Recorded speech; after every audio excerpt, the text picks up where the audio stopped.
ওম স্থাপকায় চ ধর্মস্য সর্বধর্মস্বরূপিণে অবতার বরিষ্ঠায় রামকৃষ্ণায় তে নমঃ। পঞ্চম পরিচ্ছেদ ভক্তিযোগের রহস্য। শ্রী রামকৃষ্ণ, বিজ্ঞানী কেন ভক্তিলয়ে থাকে? এর উত্তর এই যে আমি চাই না, সমাধি অবস্থায় চাই বটে, কিন্তু আবার এসে পড়ে। আর সাধারণ জীবের অহং চায় না। অশ্বত্থ গাছ কেটে দাও, আবার তার পরের দিন ফেকরি বেরিয়েছে। সকলের হাস্য। জ্ঞান লাভের পরও আবার কোথা থেকে আমি এসে পড়ে। স্বপনে বাঘ দেখেছিল, তারপর জাগলে তবুও তোমার বুক দূর দূর করছে। জীবের আমি লয় তো যত যন্ত্রণা। গরু হাম্বা আমি করে, তাই তো অত যন্ত্রণা। লাগলে জোরে রোদ বৃষ্টি গায়ের ওপর দিয়ে যায়। আবার কষায়েও কাটে, চামড়ার জুতো হয়, ঢোল হয়, তখন খুব পেটে হাস্য। তবুও নিস্তার নাই। শেষে নাড়ি ভুঁড়ি থেকে তাঁত তৈয়ার হয়, সেই তাঁতে ধুনুরির যন্ত্র হয়। তখন আর আমি বলে না, তখন বলে তুহু তুহু, অর্থাৎ তুমি তুমি। যখন তুমি তুমি বলে তখন নিস্তার। হে ঈশ্বর, আমি দাস, তুমি প্রভু, আমি ছেলে, তুমি মা। রাম জিজ্ঞাসা করলেন, হনুমান, তুমি আমায় কিভাবে দেখো? হনুমান বললে, রাম, যখন আমি বলে আমার বোধ থাকে, তখন দেখি তুমি পূর্ণ, আমি অংশ। তুমি প্রভু, আমি দাস আর রাম। যখন তত্ত্বজ্ঞান হয়, তখন দেখি তুমি আমি, আমি তুমি। সেবা, সেব্য আর সেবক ভাবি ভালো। আমি তো যাবার নয়, তবে থাক শালা দাস আমি হই। বিদ্যাসাগরকে শিক্ষা, আমি ও আমার অজ্ঞান। আমি ও আমার এই দুটি অজ্ঞান। আমার বাড়ি, আমার টাকা, আমার বিদ্যা, আমার এইসব ঐশ্বর্য। এই যে ভাব, এটি অজ্ঞান থেকে হয়। হে ঈশ্বর, তুমি কর্তা, আর এসব তোমার জিনিস। বাড়ি, পরিবার, ছেলেপুলে, লোকজন, বন্ধু বান্ধব, এসব তোমার জিনিস। এ ভাব জ্ঞান থেকে হয়। মৃত্যুকে সর্বদা মনে রাখা উচিত। মরবার পর কিছুই থাকবে না। এখানে কতকগুলি কর্ম করতে আসা, যেমন পাড়াগাঁয়ে বাড়ি, কলকাতায় কর্ম করতে আসা, বড় মানুষের বাগানের সরকার। বাগান যদি কেউ দেখতে আসে, তা বলে এই বাগানটি আমাদের, এ পুকুর আমাদের পুকুর। কিন্তু কোনো দোষ দেখে বাবু যদি ছাড়িয়ে দেয়, তার আমের সিন্দুকটা লয়ে যাবার যোগ্যতা থাকে না। দারোয়ানকে দিয়ে সিন্দুকটা পাঠিয়ে দেয়। হাস্য। ভগবান দুই কথায় হাসেন। কবিরাজ যখন রোগীর মাকে বলে, মা, ভয় কি, আমি তোমার ছেলেকে ভালো করে দিব, তখন একবার হাসেন। এই বলে হাসেন, আমি মারছি, আর এ কিনা বলে আমি বাঁচাবো। কবিরাজ ভাবছে আমি কর্তা, ঈশ্বর যে কর্তা এ কথা ভুলে গেছে। তারপর যখন দু ভাই দড়ি ফেলে জায়গা ভাগ করে আর বলে এদিকটা আমার, ওদিকটা তোমার, তখন ঈশ্বর আর একবার হাসেন। এই মনে করে হাসেন, আমার জগৎ ব্রহ্মাণ্ড, কিন্তু ওরা বলছে এই জায়গা আমার আর তোমার। উপায় উপায় বিশ্বাস ও ভক্তি। তাকে কি বিচার করে জানা যায়? তার দাস হয়ে, তার শরণাগত হয়ে তাকে ডাকো। বিদ্যাসাগরের প্রতি সহাস্যে, আচ্ছা তোমার কি ভাব? বিদ্যাসাগর মৃদু মৃদু হাসিতেছেন, বলিতেছেন, আচ্ছা সে কথা আপনাকে একলা একলা একদিন বলবো। সকলের হাস্য। শ্রীরামকৃষ্ণ সহাস্যে, তাকে পাণ্ডিত্য দ্বারা বিচার করে জানা যায় না।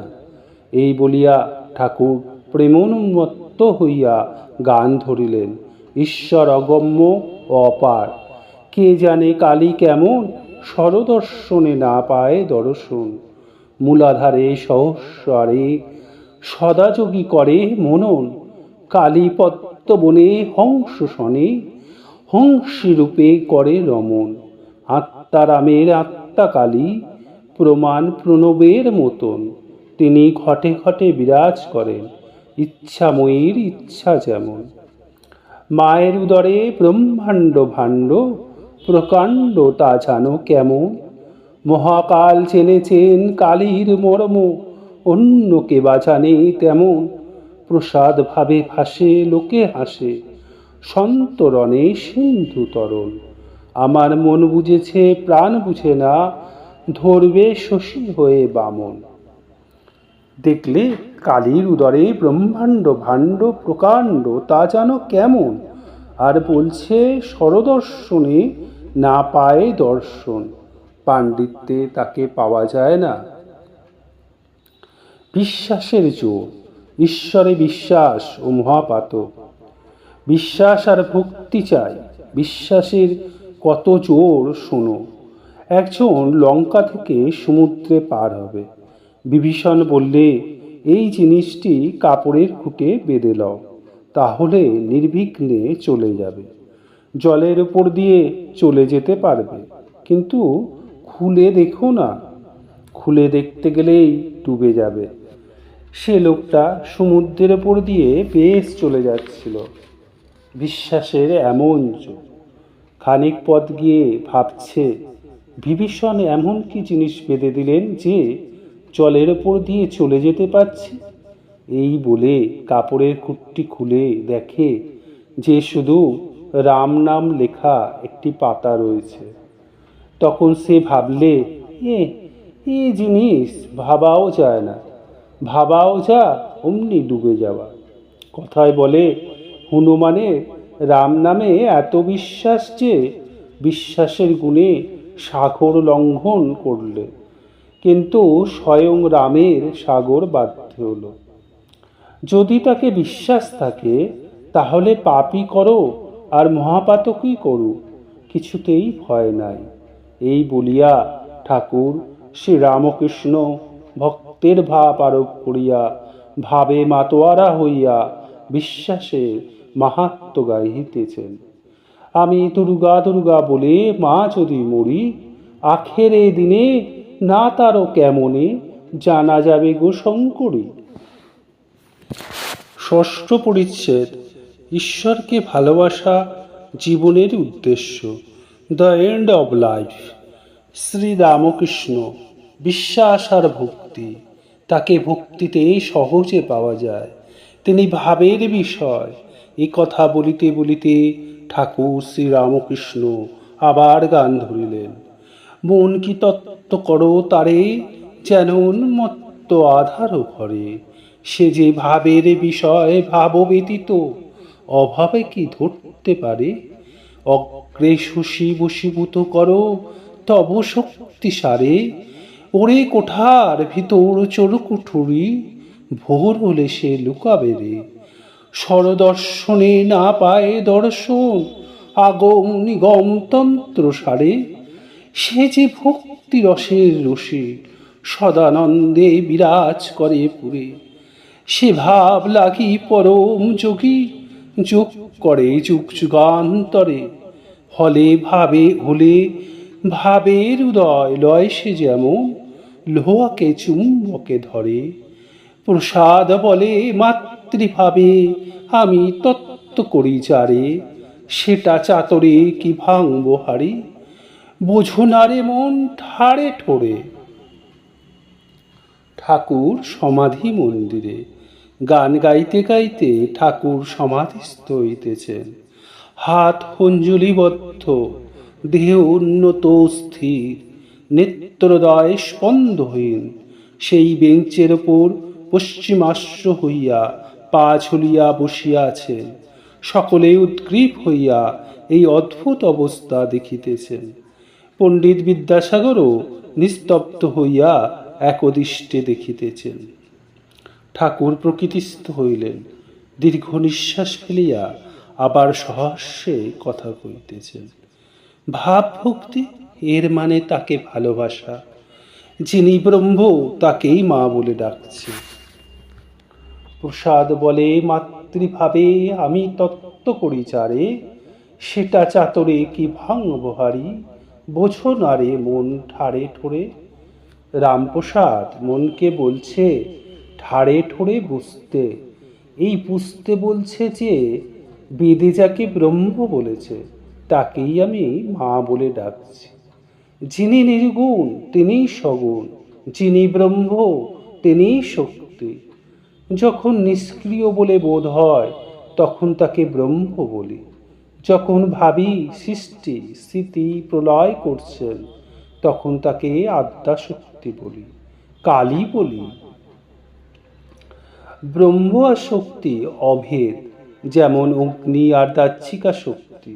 অগ্নি বললেই দাহ্যিকা শক্তি বোঝা যায়, আর দাহ্যিকা শক্তি বললেই অগ্নি বোঝা যায়। একটিকে মানলেই আরেকটিকে মানা হয়ে যায়। তাকেই মা বলে ডাকা হচ্ছে। মা বড় ভালোবাসার জিনিস কিনা। ঈশ্বরকে ভালোবাসতে পারলে তাকে পাওয়া যায়। ভাব ভক্তি ভালোবাসা আর বিশ্বাস। আর একটা গান শোনো, উপায় আগে বিশ্বাস তারপর ভক্তি। ভাবিলে ভাবের উদয় হয়, ও সে যেমন ভাব তেমনই লাভ, মূল সে প্রত্যয়। কালীপদ সুধারদে চিত্ত যদি রয়, যদি চিত্ত ডুবে রয়, তবে পূজা হোম যাগযজ্ঞ কিছুই কিছু নয়। চিত্ত তদ্গত হওয়া, তাকে খুব ভালোবাসা। সুধারথ কিনা অমৃতের রথ, ওতে ডুবলে মানুষ মরে না, অমর হয়। কেউ কেউ মনে করে বেশি ঈশ্বর ঈশ্বর করলে মাথা খারাপ হয়ে যায়। তা নয়, এই যে সুধার রথ, অমৃতের সাগর, বেদে তাকে অমৃত বলেছে। এতে ডুবে গেলে মরে না, অমর হয়। নিষ্কাম কর্ম বা কর্মযোগ ও জগতের উপকার। পূজা হোম যাগযজ্ঞ কিছুই কিছু নয়। যদি তার উপর ভালোবাসা আসে তাহলে আর এসব কর্মের বেশি দরকার নাই। যতক্ষণ হাওয়া পাওয়া না যায় ততক্ষণই পাখার দরকার। যদি দক্ষিণে হাওয়া আপনি আসে পাখা রেখে দেওয়া যায়, আর পাখার কি দরকার। তুমি যেসব কর্ম করছো এসব সৎ কর্ম। যদি আমি কর্তা এই অহংকার ত্যাগ করে নিষ্কামভাবে করতে পারো তাহলে খুব ভালো। এই নিষ্কাম কর্ম করতে করতে ঈশ্বরেতে ভক্তি ভালোবাসা আসে। এইরূপ নিষ্কাম কর্ম করতে করতে ঈশ্বর লাভ হয়। কিন্তু যত তার উপর ভক্তি ভালোবাসা আসবে ততই তোমার কর্ম কমে যাবে। গৃহস্থের বউ পেটে যখন ছেলে হয় শাশুড়ি তার কর্ম কমিয়ে দেয়। যতই মাস পারে শাশুড়ি কর্ম কমায়। 10 মাস হলে আদপে কর্ম করতে দেয় না। পাছে ছেলের কোনো হানি হয়, প্রসবের কোনো ব্যাঘাত হয়। হাস্য। তুমি যেসব কর্ম করছো এতে তোমার নিজের উপকার। নিষ্কামভাবে কর্ম করতে পারলে চিত্তশুদ্ধি হবে। ঈশ্বরের উপর তোমার ভালোবাসা আসবে। ভালোবাসা এলেই তাকে লাভ করতে পারবে। জগতের উপকার মানুষে করে না, তিনি করছেন। যিনি চন্দ্রসূর্য করেছেন, যিনি মা বাপের স্নেহ, যিনি মহতের ভিতর দয়া, যিনি সাধু ভক্তের ভিতর ভক্তি দিয়েছেন। যে লোক কামনা শূন্য হয়ে কর্ম করবে সে নিজেরই মঙ্গল করবে। নিষ্কাম কর্মের উদ্দেশ্য ঈশ্বর দর্শন। অন্তরে শোনা আছে, এখনো খবর পাও নাই, একটু মাটি চাপা আছে। যদি একবার সন্ধান পাও অন্য কাজ কমে যাবে।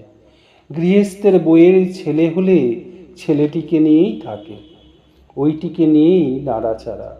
আর সংসারের কাজ শাশুড়ি করতে দেয় না, সকলের হাস্য। আরও এগিয়ে যাও, কাঠুরে কাঠ কাটতে গেছিল, ব্রহ্মচারী বললে এগিয়ে যাও। এগিয়ে গিয়ে দেখে চন্দন গাছ। আবার কিছুদিন পরে ভাবলে তিনি এগিয়ে যেতে বলেছিলেন, চন্দন গাছ পর্যন্ত যেতে বলেন নাই। এগিয়ে গিয়ে দেখে রূপার খনি। আবার কিছুদিন পরে এগিয়ে গিয়ে দেখে সোনার খনি। তারপর কেবল হীরা মানিক এইসব লই একেবারে আন্দিল হয়ে গেল। নিষ্কাম কর্ম করতে পারলে ঈশ্বরে ভালোবাসা। ক্রমে তার কৃপা তাকে পাওয়া যায়, ঈশ্বরকে দেখা যায়, তার সঙ্গে কথা কওয়া যায়, যেমন আমি তোমার সঙ্গে কথা করছি। সকলে নিঃশব্দ। সপ্তম পরিচ্ছেদ। ঠাকুর অহেতুক কৃপা সিন্ধু। সকলে অবাক ও নিস্তব্ধ হইয়া এই সকল কথা শুনিতেছেন। যেমন সাক্ষাৎ বাগাব্দিনী শ্রীরামকৃষ্ণের জিহ্বা হতে অবতীর্ণ হইয়া বিদ্যাসাগরকে উপলক্ষ করিয়া জীবের মঙ্গলের জন্য কথা বলিতেছেন। রাত্রির হইতেছে, 9টা বাজে। ঠাকুর এইবার বিদায় গ্রহণ করিবেন। শ্রীরামকৃষ্ণ বিদ্যাসাগরের প্রতি সহাস্য। এ যা বললুম বলা বাহুল্য, আপনি সব জানেন, তবে খপ্পর নাই। সকলের হাস্য। বরুণের ভাণ্ডারে কত কি রত্ন আছে, বরুণ রাজার খপ্পর নাই। বিদ্যাসাগর সহাস্যে। তা আপনি বলতে পারেন। শ্রীরামকৃষ্ণ সহাস্যে। হ্যাঁ গো, অনেক বাবু জানে না চাকর বাকরের নাম। সকলের হাস্য। বা বাড়ির কোথায় কি দামি জিনিস আছে। কথাবার্তা শুনিয়া সকলে আনন্দিত। সকলে একটু চুপ করিয়াছেন। ঠাকুর আবার বিদ্যাসাগরকে সম্বোধন করিয়া কথা কহিতেছেন। শ্রীরামকৃষ্ণ সহাস্যে। একবার বাগান দেখতে যাবেন? রাসমণির বাগান, ভারী চমৎকার জায়গা। বিদ্যাসাগর, যাব বই কি, আপনি এলেন আর আমি যাব না? শ্রীরামকৃষ্ণ, আমার কাছে? ছি ছি। বিদ্যাসাগর, সে কি, এমন কথা বললেন কেন, আমায় বুঝিয়ে দিন। শ্রীরামকৃষ্ণ সহাস্যে। আমরা জেলে ডিঙি। সকলের হাস্য। খাল বিল আবার বড় নদীতেও যেতে পারি, কিন্তু আপনি জাহাজ কি জানি যেতে গিয়ে চড়ায় পাছে লেগে যায়। সকলের হাস্য। বিদ্যাসাগর সহাস্য বদন, চুপ করিয়া আছেন। ঠাকুর হাসিতেছেন। শ্রীরামকৃষ্ণ সহাস্যে। তার মধ্যে এ সময় জাহাজও যেতে পারে। বিদ্যাসাগর সহাস্যে। হ্যাঁ, এটি বর্ষাকাল বটে। সকলের হাস্য। মাস্টার স্বগত। নবানুরাগের বর্ষা, নবানুরাগের সময় মান অপমান বোধ থাকে না বটে। ঠাকুর গাত্রোত্থান করিলেন ভক্ত সঙ্গে।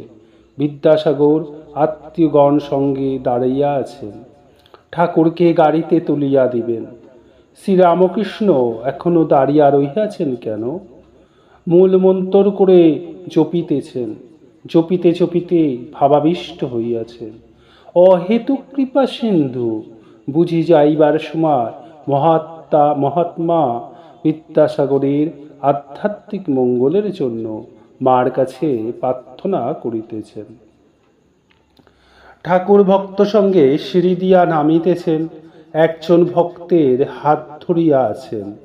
বিদ্যাসাগর স্বজন সঙ্গে আগে আগে যাইতেছেন। হাতে বাতি, পথ দেখিয়া আগে আগে যাইতেছেন। শ্রাবণ কৃষ্ণা ষষ্ঠী, এখনো চাঁদ উঠে নাই।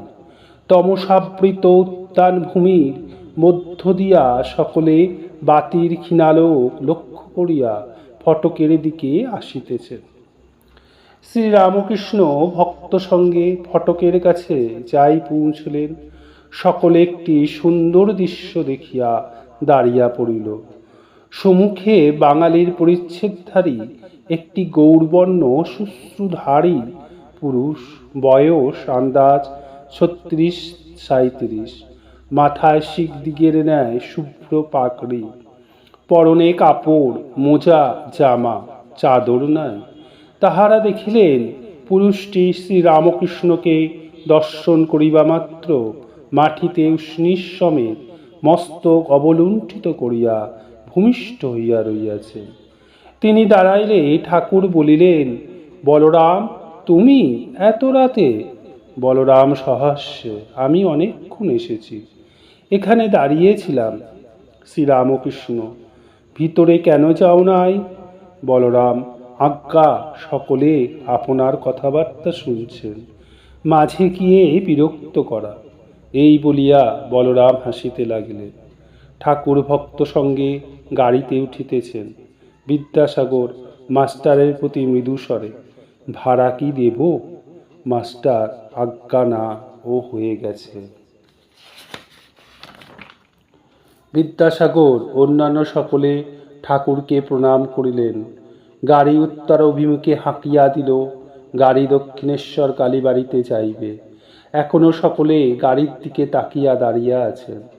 বুঝি ভাবিতেছেন, এ মহাপুরুষ কে, যিনি ঈশ্বরকে এত ভালোবাসেন, আর যিনি জীবের ঘরে ঘরে ফিরছেন আর বলছেন ঈশ্বরকেই ভালোবাসাই জীবনের উদ্দেশ্য। জয় রামকৃষ্ণ, জয় রামকৃষ্ণ, জয় রামকৃষ্ণ।